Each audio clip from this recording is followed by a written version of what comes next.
bisa jauh-jauh dari bahasa Arab. Dalam sehari kita salat 5 kali, oke, dalam 5 kali sehari. Dan coba bayangkan kalau misalnya dalam salat kita suka salah baca ayat ataupun doanya. Niatnya mau berdoa untuk kebaikan, malah jadinya keburukan akibat salah baca. Nah, khususnya surat Al-Fatihah. Karena surat ini merupakan rukun dalam salat dan pasti dibaca di tiap rakaat, dan semua ibadah salat pasti dibaca surat Al-Fatihah tentunya. Oke, mari kita lihat kira-kira kesalahan apa yang sering kita lakukan saat kita membaca surat Al-Fatihah. Oke. Yang pertama teman-teman, ketika kita membaca Bismillahirrahmanirrahim, ada sebagian kita membaca Rahim dengan Rahim. Ini merubah makna.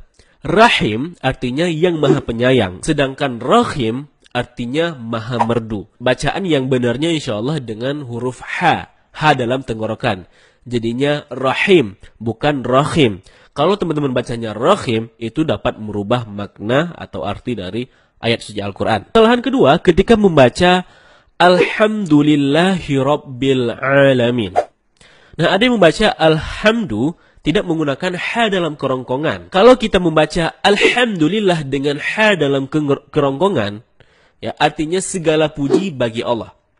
Nah, sebaliknya, kalau kita baca Alhamdu, H bukan tenggorokan, maka artinya segala kematian. Jauh berbeda. Begitu juga terkadang kita malas mengucapin huruf Ain. Jadinya ketika kita membaca Alhamdulillahi Rabbil Alamin, malah dibaca Alamin. Alamin menggunakan huruf Ain artinya semesta alam. Nah, kalau Alamin artinya sakit. Kalau kita baca dari awal Alhamdulillahi Rabbil Alamin, maka artinya sangat fatal. Segala kematian bagi Tuhan orang-orang yang sakit. Subhanallah, maknanya jauh 180 derajat.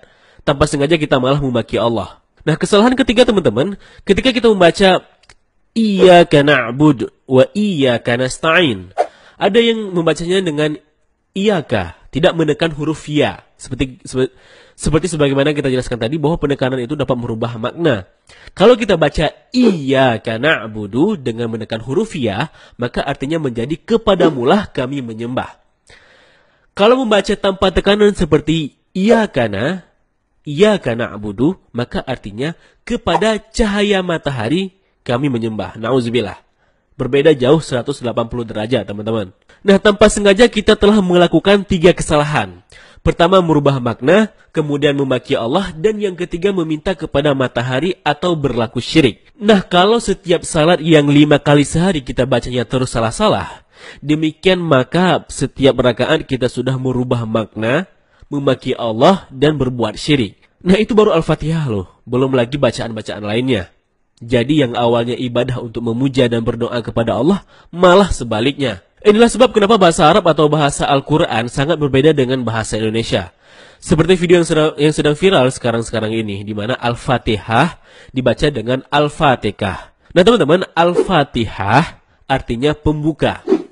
Sedangkan Al-Fatihah ya dari kata fataka. Kalau kita lihat dari kamus artinya membunuh, menghancurkan, atau menghapuskan. Sangat jauh berbeda. Nah, dari nama surat saja kalau salah sebut bisa merubah arti 180 derajat. Gimana lagi teman-teman kalau beserta dengan isi-isinya, isi suratnya. Oke gini, saya tidak bermaksud untuk menyerang suatu individu, melainkan dari video viral ini kita ambil refleksinya, ya. Kita renungi dan kita ambil ibrah. Kita nggak menyerang individu, bisa jadi juga itu karena cuma kesilapan penyebutan. Ya, kita sebagai muslim harus bisa saling berbaik sangka, karena bisa saja kita juga bisa salah seperti itu. Intinya video ini bukan untuk ngerosting orang, tetapi untuk mengambil ibrah dan pelajaran, wawasan serta ilmu pengetahuan, bahwa bahasa Arab itu tidak seperti yang kita bayangkan.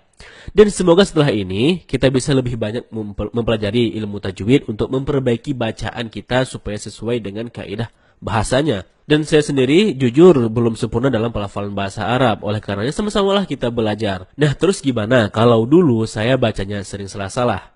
Kan saya tidak tahu apakah saya berdosa. Kan begitu pertanyaannya. Nah, teman-teman, dalam Islam ada yang namanya rufi'al qalam.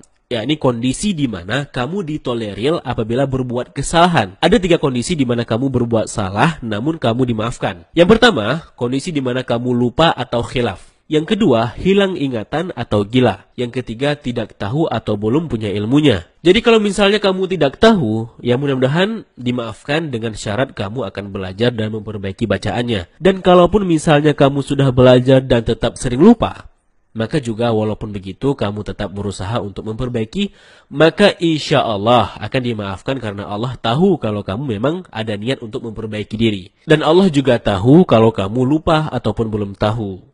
Allah melihat prosesnya loh. Nah mungkin ini saja untuk vlog kali ini. Semoga bermanfaat. Bagaimana pendapat kalian? Tulis di kolom komentar. Nonton pula video lainnya dari Bennyans ID. Jangan lupa like, share, dan subscribe. Terima kasih telah menyaksikan. Sampai jumpa di episode berikutnya. Wassalamualaikum warahmatullahi wabarakatuh. Salam damai.